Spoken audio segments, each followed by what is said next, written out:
শিশু মুহাম্মাদুর রাসূলুল্লাহ এই পৃথিবীর জমিনে এসে সাজদায় পড়ে একটা স্লোগান দিল, রব্বি হাবলি উম্মতি, রব্বি হাবলি উম্মতি, রব্বি হাবলি উম্মতি।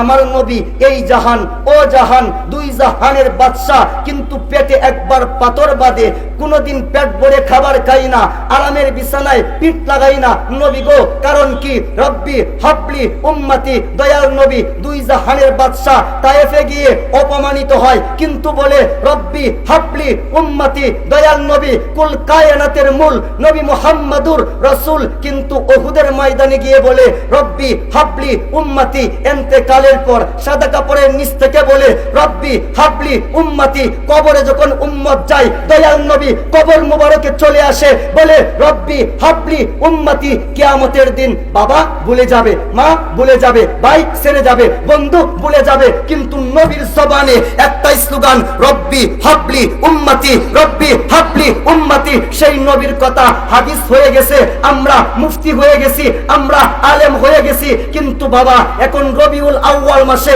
নবীর কথা বলতে যদি আমার মুখে লজ্জা তৈরি হয়, এর দ্বারা বোঝা যায় আমরা এখনো উম্মত হতে পারি নাই। কথা বলুন ঠিক কিনা?